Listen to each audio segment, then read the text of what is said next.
انسان کی زندگی کا سب سے قیمتی سرمایہ اس کی کیا ہے؟ جوانی. اسی لیے آپ دیکھیں گے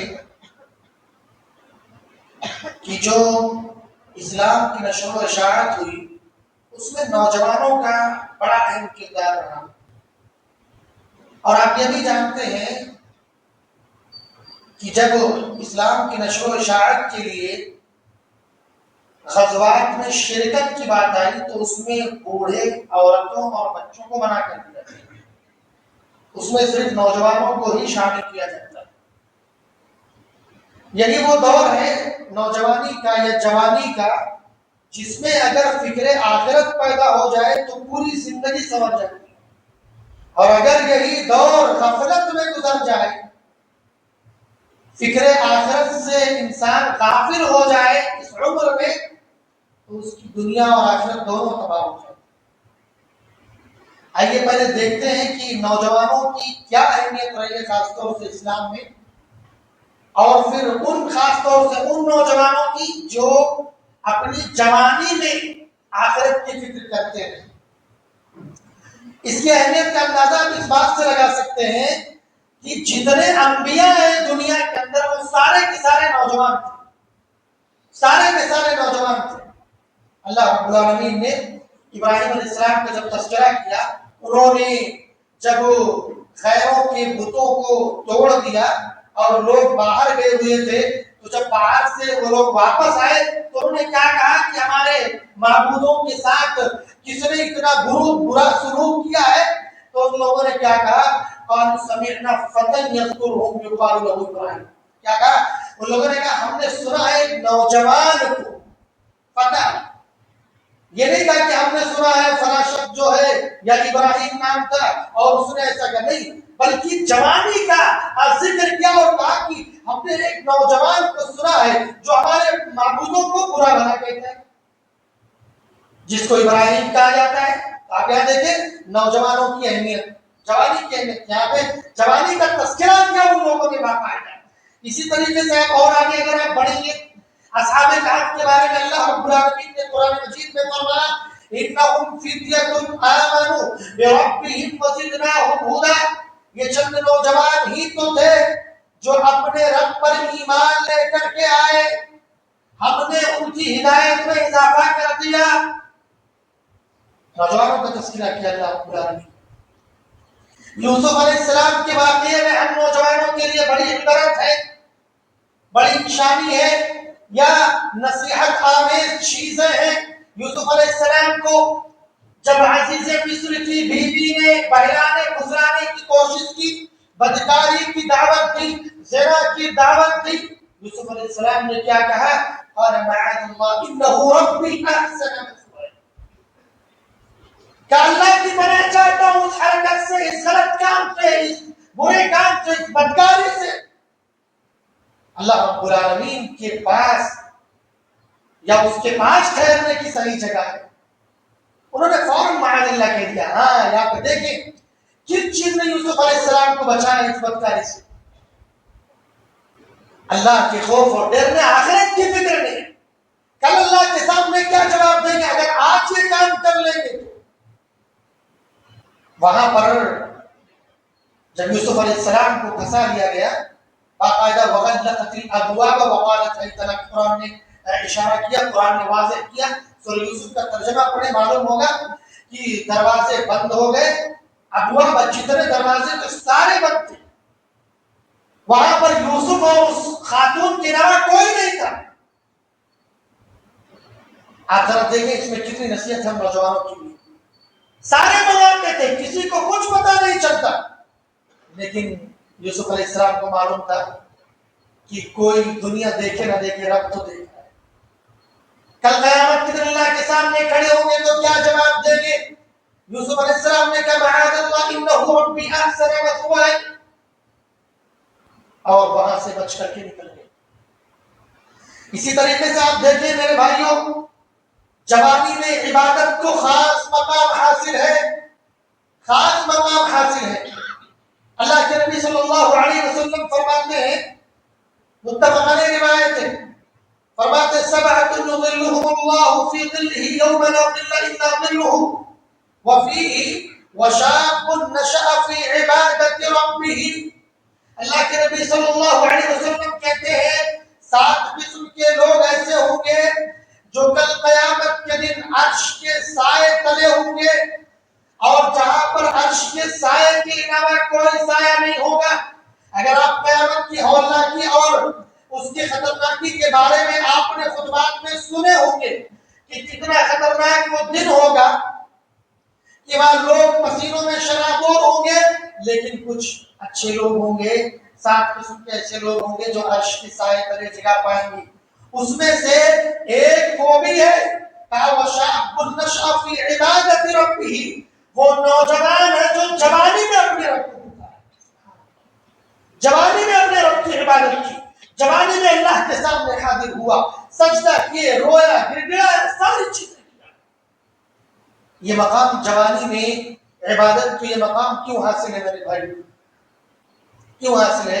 اس لیے حاصل ہے کہ انسان جب بوڑھا ہو جاتا ہے، جب بچہ رہتا ہے تو اس پر احکام و فرائض واجب نہیں ہوتے، جو بھی چیزیں ہیں بلوغت کے بعد شروع ہوتے ہیں، اسلام کے احکام اس پر نافذ ہوتے ہیں. لیکن جب وہ جوانی کی عمر پار کر جاتا ہے، بڑھاپے میں چلا جاتا ہے، تو پھر وہ خالی ہو جاتا ہے. برائیوں کے جو مواقع ہوتے ہیں اس کے لیے بند ہو جاتے ہیں. اسی طریقے سے وہ مصروفیت سے بالکل فارغ ہو جاتا ہے. جب خالی بیٹھا رہتا ہے، جب بوڑھا ہو جاتا ہے، انسان تو سوچتا ہے چلو کچھ نہیں تو اللہ کی عبادت ہی کر لیتے ہیں.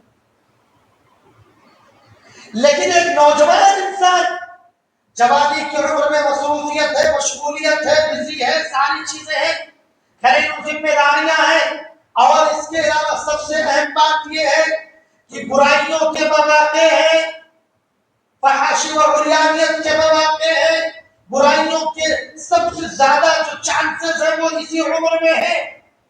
ان سب برائیوں سے کٹ کر دنیا کی جتنی غراضتیں ہیں سب سے کٹ کر ساری مصروفیات کو ایک طرف رکھ کے اللہ کی بارگاہ میں حاضر ہوتا ہے. اس لیے اللہ نے اس کے عبادت کو ایک خاص مقام دیا. کہا ایسا شخص کہاں رہے گا؟ عرش کے سائے تلے رہے گا. سبحان اللہ. بڑا اہم پیغام ہے میرے بھائیوں اس حدیث میں نوجوانوں کے لیے خاص طور سے. آپ دیکھیں حیات طیبہ ہمارے لیے بہترین آئیڈیل اور نمونہ ہے. اللہ کے نبی صلی اللہ علیہ وسلم کی پوری زندگی آئیڈیل اور نمونہ ہے. خصوصاً آپ کی جوانی کی زندگی وہ بھی ہمارے لیے آئیڈیل اور نمونہ ہے، اسوہ ہے. نوجوانوں تم بھی نوجوان ہو، ہمارے نبی بھی نوجوان رہے، نوجوان رہے. اگر اپنی زندگی نبی کے طرز زندگی پر گزارا، نبی کے طرز پر گزارا تو دنیا اور آخرت دونوں سنور جائے گی. لیکن اگر اپنی زندگی نبی کے طرز پر نہ گزارا تو دنیا اور آخرت دونوں تباہ ہو جائے گی. اصحاب سیر نے، سیرت کی کتاب لکھنے والوں نے اللہ کے نبی صلی اللہ علیہ وسلم پر جو کتابیں لکھی ہیں اصحاب سیر نے، انہوں نے اللہ کے نبی صلی اللہ علیہ وسلم کی سیرت کو اس طرح بیان کیا ہے. کہتے ہیں فَكَانَ لَا يَشْرُبُ الْخَمْرَ ولا يأكل مما ذبح على النسب ولا يحضر للأوثان عيدا ولا احتفالا بل كان من أول نشأته نافرا من هذه المعبودات الباطلة. اصحاب سیر کہتے ہیں اللہ کے نبی صلی اللہ علیہ وسلم اپنی زندگی میں کبھی بھی شراب کو ہاتھ نہیں لگایا، اور اللہ کے نبی صلی اللہ علیہ وسلم آستانوں پر جو ذبیحے کیے جاتے تھے، جو جانور ذبح کیے جاتے تھے غیروں کی طرف سے، اسلام آنے سے پہلے کی بات ہے، اللہ کے نبی صلی اللہ علیہ وسلم وہ ذبیحہ نہیں کھاتے تھے. اسی طرح اللہ کے نبی صلی اللہ علیہ وسلم بتوں کے لیے جو عید اور عیدیں اور ساری چیزیں خوشیوں کا ماحول ہوتا تھا، اللہ کے نبی صلی اللہ علیہ وسلم اس میں شرکت نہیں کرتے تھے، بلکہ شروع سے ہی ان چیزوں سے سخت نفرت کرتے تھے.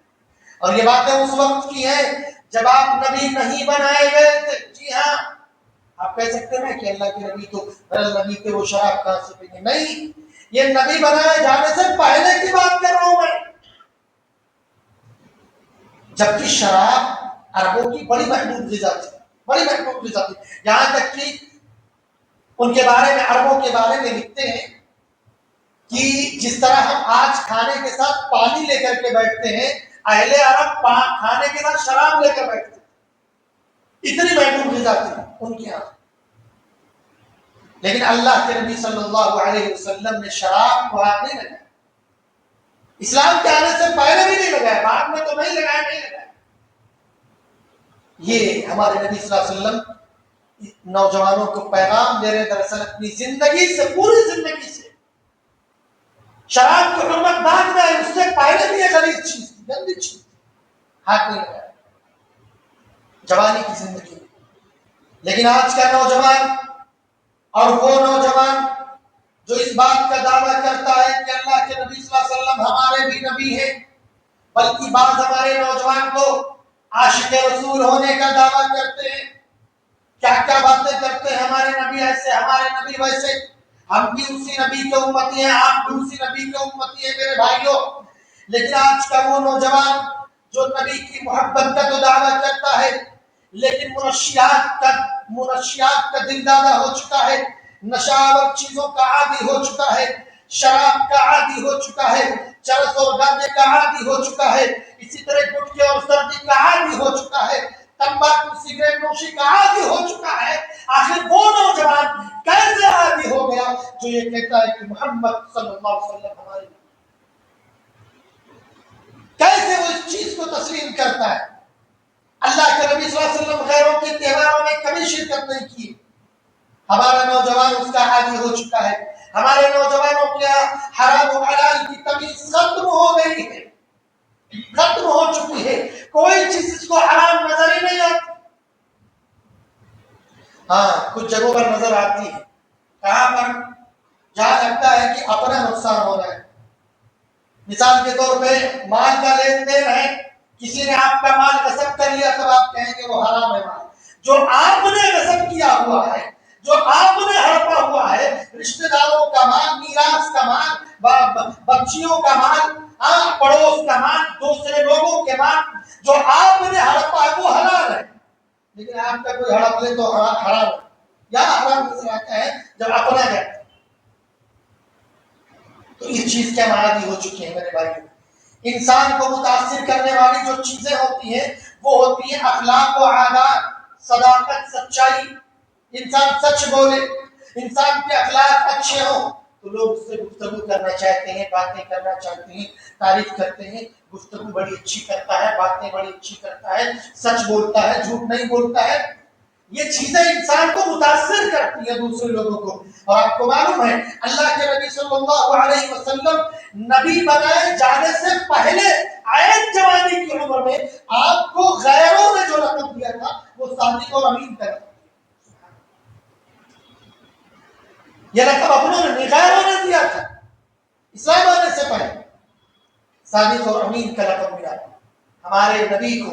اور ہم جھوٹ پہ جھوٹ بولے جا رہے ہیں, امانت میں خیانت ہو رہی ہے, ساری چیزیں کر رہے ہیں. ہم اور ہمارے نوجوان جھوٹ کے اتنے عادی ہو چکے ہیں کہ وہ جھوٹ اب غلط لگتا ہی نہیں. اب اگر کوئی سچ بھی بولے تو لگتا ہے جھوٹ بول رہا ہے. حالت یہ ہو گئی ہے, جھوٹ کے اتنے عادی ہو چکے ہیں ہمارا معاشرہ اور ہمارے نوجوان, ہم سب اتنے عادی ہو چکے ہیں جھوٹ کے کہ اگر کوئی سچ بولتے تو یقین نہیں ہوتا ہے, جھوٹ ہی بول رہا ہوں.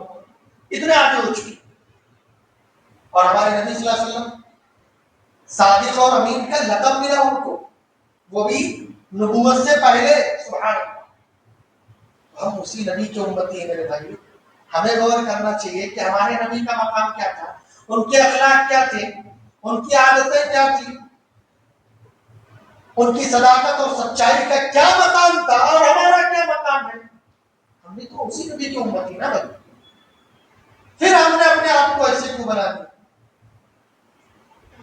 میرے بھائیو, تاریخ اسلام میں انقلابی نوجوانوں کی ایک لمبی فہرست ہے.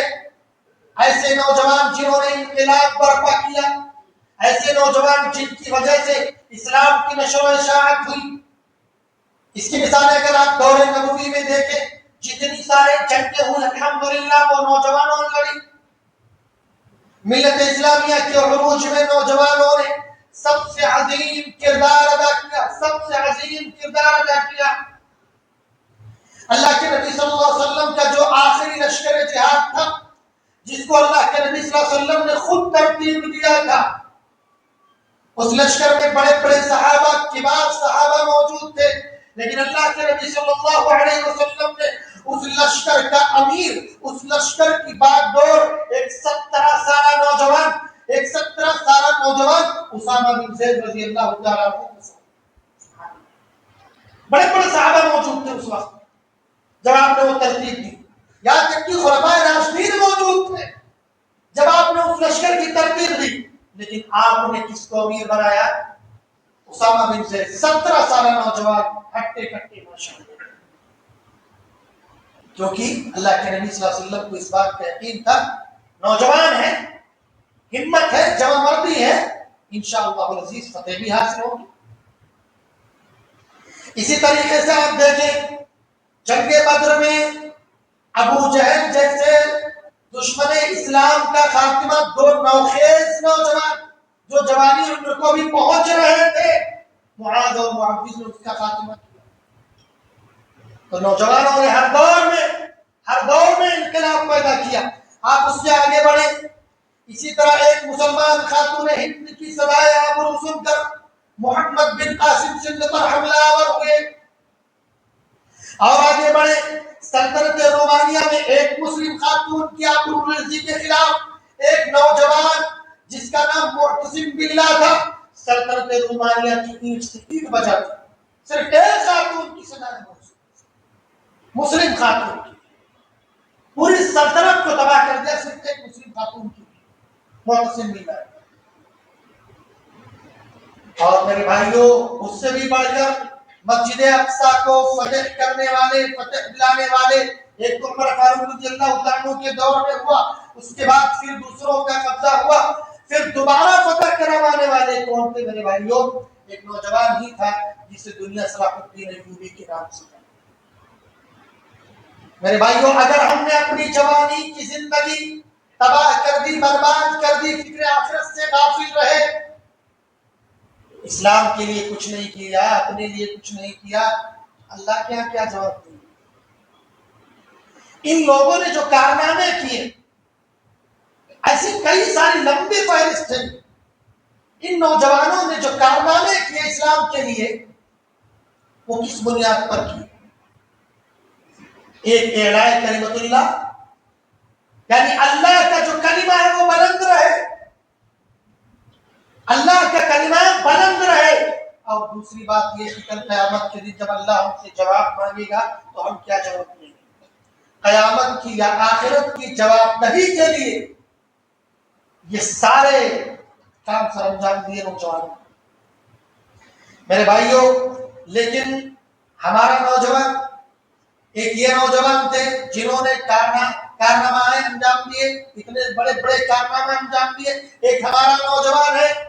ہمارے نوجوان کیا کر رہے ہیں؟ ذرا اپنے گریبان میں جھانک کر کے دیکھو کہ بھائی آپ اسلام کے لیے کیا کر رہے ہیں، مسلمانوں کے لیے کیا کر رہے ہیں، ملت کے لیے، قوم کے لیے کیا کر رہے ہیں، اور دوسروں کو جانے دیجئے، کم از کم اپنے لیے، اپنی آخرت بنانے کے لیے کیا کر رہے ہیں،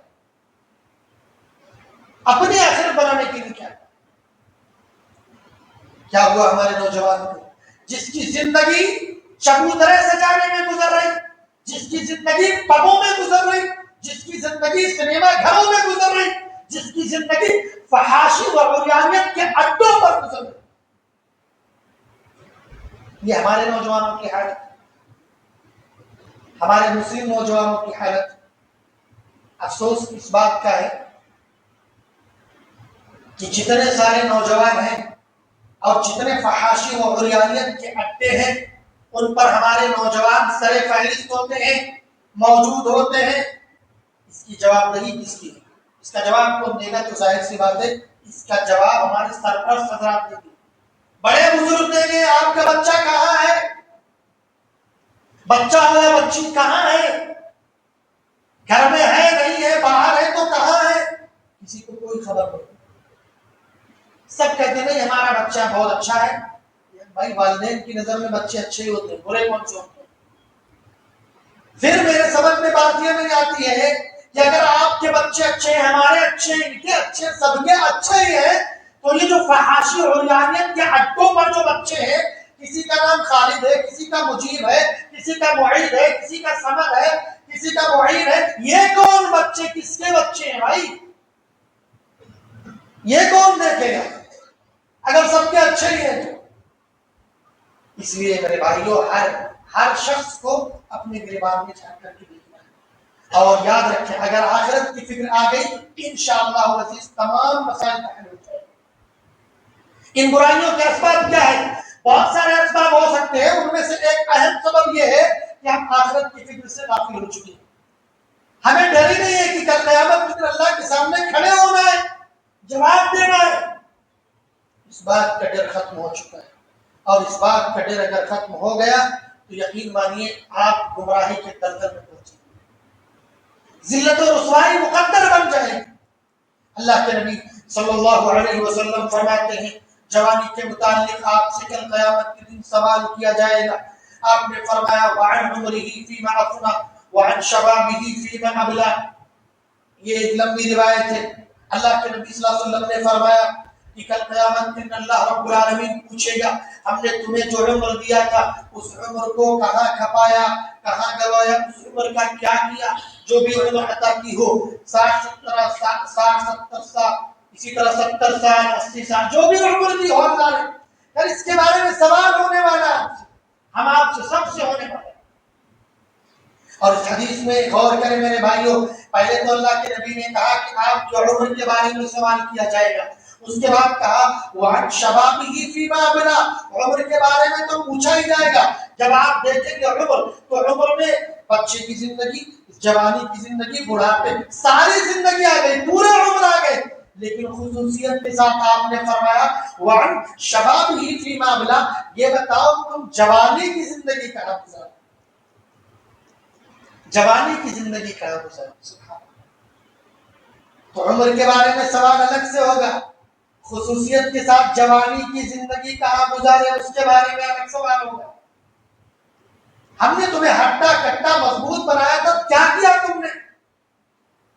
عبادت کی کہ نہیں کی؟ لوگوں کی مدد کی کہ نہیں کی؟ اسلام کے لیے کیا کیا؟ مسلمانوں کے لیے کیا کیا؟ قوم کے لیے کیا کیا؟ مساجد و مدارس کے لیے کیا کیا؟ دینی اداروں کے لیے کیا کیا؟ یہ سارے سوالات ہونے والے ہیں جوانی کی زندگی کے بارے میں خصوصیت کے ساتھ۔ ایک اور روایت میں اللہ کے نبی صلی اللہ علیہ وسلم فرماتے ہیں، یہ بھی صحیح روایت ہے، متفق علیہ روایت ہے، اللہ کے نبی نے فرمایا اغتنم خمسا قبل خمس شبابک قبل حرمک، 5 چیزوں سے پہلے 5 چیزوں کو غنیمت جانو۔ ان میں سے سب سے پہلے آپ نے ذکر کیا کہ بڑھاپے سے پہلے جوانی کو غنیمت سمجھو۔ یہ اللہ نے جو جوانی دی ہے، یہ اللہ نے جو آج آپ کے ہاتھ و پیروں میں جو مضبوطی دی ہے، جو قوت دی ہے، جو توانائی دی ہے، یہ کس لیے دی ہے اس کے بارے میں ہمیں غور کرنا چاہیے۔ یہ نعمت تو اللہ کی دی ہوئی ہے، پھر ہم اللہ کے لیے کیا کریں؟ یہ نعمت تو ہمارے رب کی دی ہوئی ہے، ہم اس رب کے لیے کیا کریں؟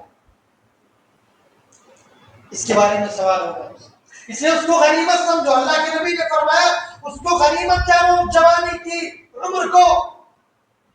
آج اللہ نے بازو میں طاقت دی ہے، قوت دی ہے، توانائی دی ہے، ہم اللہ کی عبادت کر سکتے ہیں، دیر دیر تک کر سکتے ہیں۔ کہ اللہ نے اگر یہ نعمت چھین لی، اور ظاہر سی بات ہے چھیننی ہی ہے،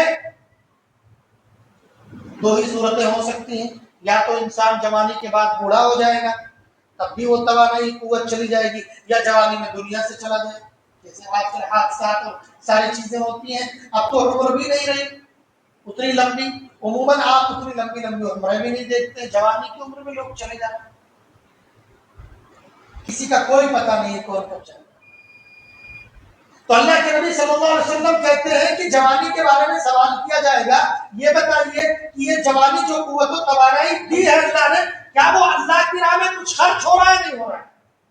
میرے بھائیوں، کل یہ جب قوت و توانائی ختم ہو جائے گی، ہم بڑھاپے کی عمر کو پہنچ جائیں گے، تو ہم سوچیں گے کاش اللہ ذرا قوت و طاقت دیتا، مسجد چلے جاتے، نماز پڑھ لیتے، تراویح کی نماز پڑھ لیتے، دیر تک کھڑے رہ سکتے، لیکن وہ قوت و توانائی ختم ہو چکی ہے۔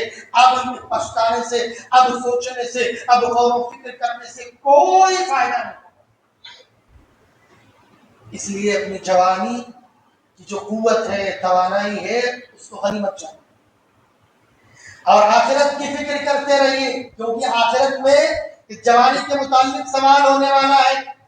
صحیح بخاری کی حدیث اللہ کے نبی صلی اللہ علیہ وسلم نے فرمایا کن فی الدنیا کأنک غریب او عابر سبیل، دنیا میں ایسے زندگی گزارو جیسے ایک مسافر زندگی گزارتا ہے، مسافر زندگی گزارتا ہے، ایسے زندگی گزارو مسافر کی طرح۔ اسی طریقے سے میرے بھائیوں ابن عمر رضی اللہ تعالیٰ عنہ فرماتے ہیں، صحیح بخاری کی حدیث ہے، اذا امسیت فلا تنتظر الصباح واذا اصبحت فلا تنتظر المساء، جب تم شام کرو تو صبح ہونے کا انتظار نہ کرو۔ کون سی شام ہماری آخری شام ہو کسی کو کیا معلوم، کون سی شام ہماری آخری شام ہو کسی کو نہیں معلوم، کون سی رات آخری کسی کو نہیں معلوم۔ اور آگے فرمایا جب تم صبح کر لو تو شام ہونے کا انتظار نہ کرو، ممکن ہے آج سورج غروب ہوتا ہوا نہ دیکھو، اور اس بات پر ہر مسلمان کو یقین ہے، عقیدہ ہے، ایمان ہے کہ موت کی کوئی گھڑی مقرر نہیں ہے، مقرر ہے موت اپنے وقت پر آئے گی، لیکن کسی کو کچھ نہیں پتا ہے کہ ہمیں کتنا دن رہنا ہے، کتنی دیر رہنا ہے، کتنا لمحہ، کتنا منٹ رہنا ہے، وہ بھی کسی کو نہیں پتا۔ اس کے باوجود ہم آخرت سے کیسے غافل ہو سکتے ہیں، آخرت سے کیسے غافل ہو سکتے ہیں؟ اللہ تعالیٰ نے کہا اقترب للناس حسابهم وهم في غفلة معرضون، حساب و کتاب کا وقت تو قریب آ گیا لیکن ابھی بھی لوگ سارے غفلت میں۔ اللہ رب العالمین کہتا ہے اگر تم دنیا میں مگن ہو گئے، دنیا کی زندگی میں مگن ہو گئے تو ہم دنیا میں سے تھوڑا حصہ تمہیں دے دیں، بس اتنا ہی۔ وما له في الآخرة من نصيب، آخرت میں کوئی حصہ نہیں ہوگا۔ کہا کہ جو شخص آخرت کی کھیتی چاہتا ہے ہم اس کو مزید عطا کریں گے، لیکن جو دنیا چاہتا ہے تو دنیا میں سے تھوڑا اس کو دے دیں گے، اس کے بعد آخرت میں کوئی حصہ نہیں۔ اب ہم نوجوانوں کو، ہم تمام لوگوں کو یہ فیصلہ کرنا ہے کہ آخرت میں حصہ لینا ہے، دنیا میں حصہ لینا ہے۔ دنیا میں اللہ نے کہہ دیا صاف صاف کہ بھائی دنیا چاہے تو تھوڑا دے دیں گے ہم اس کو، اور دنیا داروں کو تھوڑی بہت مل بھی جاتی ہے، لیکن آخرت برباد جو کہ ابدی زندگی، یہ تو پھر بھی فانی ہے، وہ ابدی زندگی ہے میرے بھائی، اس لیے ہمیں اس کی فکر کرنی چاہیے۔ آج کا مسلمان خصوصاً نوجوان اکثریت فکر آخرت سے غافل ہو چکی۔ آخرت کیا ہے؟ قیامت کے دن سوالات کے جوابات دینے ہیں، اللہ کے سامنے حاضر ہونا ہے، ان ساری چیزوں سے غافل ہو چکا ہے، سوچتا بھی نہیں ہے، ادھر دماغ بھی نہیں جاتا۔ اس لیے برائیاں کرنے سے پہلے، غلط کام کرنے سے پہلے سوچیے، کئی مرتبہ سوچیے۔ اور ہمارے صحابہ کرام نے اس کا عملی نمونہ پیش کیا کہ وہ کس طرح سے فکر آخرت کی کتنی زیادہ فکر ہوتی تھی۔ سلمان فارسی رضی اللہ تعالیٰ عنہ کا معروف واقعہ ہے، جب ان کی وفات کا وقت قریب آیا تو صحابہ ان کے پاس ملنے کے لیے آئے، عیادت کے لیے آئے تو رونے لگے۔ لوگوں نے کہا کہ سلمان تم کیوں روتے ہو، تم تو بڑے زہد و تقویٰ والے ہو، تم تو اللہ والے ہو، اللہ رب العالمین تو تمہارا مقام بلند کرے گا، کیوں روتے ہو؟ کہتے ہیں مجھے اس بات کا اندیشہ ہے کہیں یہ مال مجھے ہلاکت میں ڈال دے، میرا مال مجھے، اور کل قیامت کے دن، کل آخرت میں کہیں اللہ کے رسول کے دیدار سے غافل نہ ہو جاؤں۔ تو صحابہ کہتے ہیں سلمان فارسی رضی اللہ تعالیٰ عنہ اتنے ڈرے ہوئے ہیں مال و دولت سے، ذرا دیکھیں ان کے پاس کتنا مال ہے۔ تو ان کے پاس مال کتنا تھا؟ ایک چھوٹے سے گھر میں رہتے تھے، اور مال تھا ایک بوسیدہ کمبل، پھٹا پرانا کمبل، ایک بڑا پیالہ، تسلا، لوٹا اور تسلا، یہ چار چیزیں تھیں۔ کتنی چار چیزیں تھیں، اور روئے جا رہے تھے، کہہ رہے تھے کل کہیں آخرت میں اپنے نبی کے دیدار سے غافل نہ ہو جاؤں، میں محروم نہ کر دیا جاؤں اس مال کی وجہ سے۔ چار چیزیں تھیں صرف، وہ بھی پھٹا پرانا کمبل، ایک لوٹا، بڑا پیالہ اور تسلا، چار چیزیں، اس کے لیے روئے جا رہے تھے۔ سبحان اللہ، آخرت کی فکر اتنی تھی، نبی صلی اللہ علیہ وسلم کی دیدار کی چاہت اتنی تھی۔ ظاہر سی بات ہے مومنوں کو نبی کا دیدار تو ہونا ہی ہے اگر وہ جنت میں جائیں گے۔ اسی طرح ابو ہریرہ رضی اللہ تعالیٰ کا بھی واقعہ ہے، وہ بھی رو رہے تھے، تو پوچھا کہ ابو ہریرہ کیوں روتے ہو؟ تو انہوں نے کہا میں اب کی اعلیٰ دنیا کو بھا دی، میں دنیا کو چھوڑنے کی وجہ سے یا دنیا مجھ سے چھوٹ جائے گی اس کے لیے نہیں رو رہا ہوں، میں اس لیے رو رہا ہوں کہ میں جس سفر پر جا رہا ہوں اس سفر کے لیے میرے پاس زاد راہ ہے، یعنی اس سفر کی تیاری نہیں ہوئی ہے میرے پاس. سبحان اللہ، اتنے بڑے صحابی ہیں ابو ہریرہ رضی اللہ تعالیٰ عنہ، حدیثیں سب سے زیادہ انہی سے مروی ہیں، اتنا بڑا مقام ہے ابو ہریرہ رضی اللہ تعالیٰ عنہ کا. کہتے ہیں میرے پاس جو سفر کرنا ہے اب آخرت کا سفر، اس کی تیاری نہیں کیا ہوں. اتنی زیادہ فکر ہوتی تھی میرے بھائی. دنیا میں انسان اس طرح مگر ہو چکا ہے، حرام و حلال کی تمیز ہمارا نوجوان، ہمارے مسلمان سب بھول چکے ہیں. ایک یہاں ہمارے صحابہ کرام ہیں، آخرت کی اتنی فکر کہ اس کے لیے رو رہے ہیں کہ آخرت میں ہمارا کیا ہوگا. ہمارا نوجوان یا ہم ہے کہ ہم دنیا کے لیے رو رہے ہیں. حرام حلال کی تمیز ختم ہو چکی ہے، بس پیسہ آنا چاہیے. ادھر سے آؤ، ادھر سے آؤ، ادھر سے آؤ، پیسہ آنا چاہیے. مانو دولت، اس کی فکر ہو رہی ہے. اور ہمارے صحابہ کو آخرت کی فکر ہو رہی ہے. سالم بن عبداللہ ابن عمر رضی اللہ تعالیٰ عنہ کا واقعہ ہے. عبداللہ ابن عمر کے بیٹے یعنی عمر رضی اللہ تعالیٰ عنہ کے پوتے ہوئے سالم، وہ ایک مرتبہ حج کے لیے آئے ہوئے تھے مسجد حرم میں ملاقات ہو گئی خلیفہ ہشام بن عبد الملک سے، جو خلیفہ تھے اس وقت. انہوں نے جب دیکھا کہ یہ تو سالم ہے جو عمر رضی اللہ تعالیٰ عنہ کے پوتے ہیں، عبداللہ ابن عمر کے بیٹے ہیں، انہوں نے اس کو دیکھا کہ یہ بالکل یعنی غریب حالت میں اور اسی طریقے سے پھٹے پرانے کپڑوں میں، بوسیدہ کپڑوں میں آئے ہوئے ہیں، اور اتنے بڑے صحابی کے بیٹے، عبداللہ ابن عمر کے بیٹے تھے، یعنی عمر رضی اللہ تعالیٰ عنہ کے پوتے تھے، اور بالکل غربت کی حالت میں مسجد حرم میں ملاقات ہو گئی خلیفہ سے. انہوں نے پوچھا، خلیفہ نے کہا، جب دیکھا ان کی یہ حالت تو ان سے رہا نہیں گیا. خلیفہ نے پوچھا سلنی حاجت، کچھ ضرورت ہے تو مانگ لو، میں پوری کر دوں گا. کیا کہا؟ کچھ ضرورت ہے تو مانگ لو، میں پوری کر دوں گا. ان کا جواب سنیے وہ کیا فرماتے ہیں. سالم بن عبداللہ ابن عمر رضی اللہ تعالیٰ عنہ کہتے ہیں مجھے اس بات سے شرم آ رہی ہے کہ میں اللہ کے گھر میں کسی عورت سے مانگوں. حرم کے اندر تھے نا، کہہ رہے اللہ کے گھر میں کسی اور سے مانگ لوں، اس بات سے مجھے شرم آ رہی ہے. اس کے بعد تھوڑی دیر کے بعد باہر نکلے، اتفاق سے خلیفہ نے پھر دیکھ لیا اب تو سالم باہر آ چکے ہیں. ابھی تو مسجد کا حوالہ دیا تھا انہوں نے کہ اللہ کے گھر میں کسی اور سے نہیں لوں گا، اب پوچھ لیتا ہوں. پھر گئے ان کے پاس، کہا کہ سالم اب تو مسجد سے باہر آ چکے ہو، الان قد خرجت، اب آپ مسجد سے باہر آ چکے ہیں. تو انہوں نے کہا کہ آپ میری کون سی ضروریات پوری کرنا چاہتے ہیں؟ دنیا کی آخرت کی. کیا کہا؟ دنیا کی آخرت کی. تو خلیفہ نے کہا کہ دیکھو بھائی، آخرت میں تو ہمارا کوئی حصہ ہے نہیں، یعنی آخرت کیا تمہیں ذمہ دار ہو نہیں؟ دنیا کی پوری کر سکتا ہوں، آخرت میں کچھ نہیں کر سکتا. ان کا جواب سنیے وہ کیا کہتے ہیں. سالم بن عبداللہ ابن عمر رضی اللہ تعالیٰ عنہ کہتے ہیں ما سألت الدنيا من يملكها فكيف أسألها من لا يملكها. جب میں نے دنیا اس سے نہیں مانگی جس کی پوری دنیا ہے، میں اس سے کیا مانگوں گا جس کا کچھ نہیں. یعنی میں نے دنیا تو اللہ سے بھی نہیں مانگی، میں دنیا تم سے کیسے مانگ لوں گا. سبحان اللہ. دیکھیے کتنی فکر ہوتی تھی آخرت کی. دنیا نہیں چاہیے ان کو. ایک وقت کا خلیفہ تھا، چاہتے تو پتہ نہیں کیا کیا ڈیمانڈ کر لیتے، لیکن انہوں نے کچھ نہیں مانگا میرے بھائیوں، بلکہ آخرت کی جو فکر تھی اس کو سامنے رکھا کہ وہاں کیا جواب دیں گے. یہ تھے اللہ والے جو اس طرح کی مثالیں چھوڑ کر کے گئے، جو ہم تمام لوگوں کے لیے، خصوصاً نوجوانوں کے لیے نصیحت ہے. میرے بھائیوں، دنیا اور ہم تمام لوگوں کی مثال، آپ نے چائے اور بسکٹ کھایا ہوگا، اور کبھی کبھی آپ نے دیکھا ہوگا کہ چائے میں جب آپ بسکٹ ڈالتے ہیں تو کبھی کبھی ایسا ہوا ہوگا کہ اسی میں گر گیا ہوگا. ایسا سب کے ساتھ ہوا ہوگا تقریباً، میرے خیال سے بچپن میں بہت زیادہ ہوتا تھا. وہ کیوں گر گیا میرے بھائی؟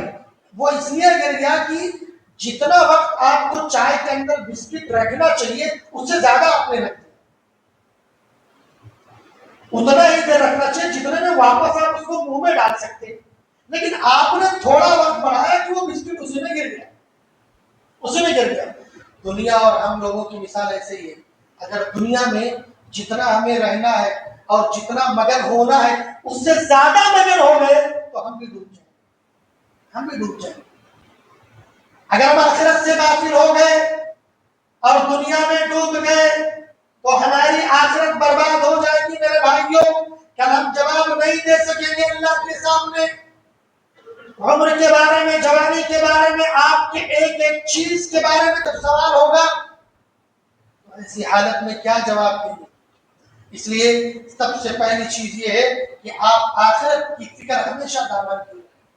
ہمیشہ آپ سوچیں کوئی غلط کام ہو رہا ہے آپ سے یا ہونے جا رہا ہے, فوراً سوچیں اس کا جواب اللہ کیا دے گا. دنیا نہیں دیکھ رہی ہے, کوئی مسئلہ نہیں ہے, اللہ تو دیکھ رہا ہے. دیکھیے آج لوگ سی سی ٹی وی کیمروں سے ڈرتے ہیں, بھائی سی سی ٹی وی ہے, کچھ بھی ایسا نہیں کرنا ورنہ دکھ جائیں گے. ارے بھائی سی سی ٹی وی کیمرہ فیل ہے اللہ کی نظر کے سامنے. اللہ رب العالمین نے کیا کہا, وَمَا تَسْقُطُ مِنْ وَرَقَةٍ إِلَّا يَعْلَمُهَا. ایک پتا بھی اگر گرتا ہے, پوری دنیا کے اندر ایک پتا بھی گرتا ہے, اس کا علم اللہ کو. سبحان اللہ, ایک پتا بھی. تو ایسے ہی ہماری تمام چیزوں کا علم اللہ رب العالمین کو. اس لیے اللہ کا خوف, اللہ کے ڈر, آخرت کی فکر ہمیشہ رکھیں. اور خصوصیت کے ساتھ وہ نوجوان جن کو اللہ نے قوت و توانائی دی ہے, وہ خصوصیت کے ساتھ اللہ کی عبادت کریں.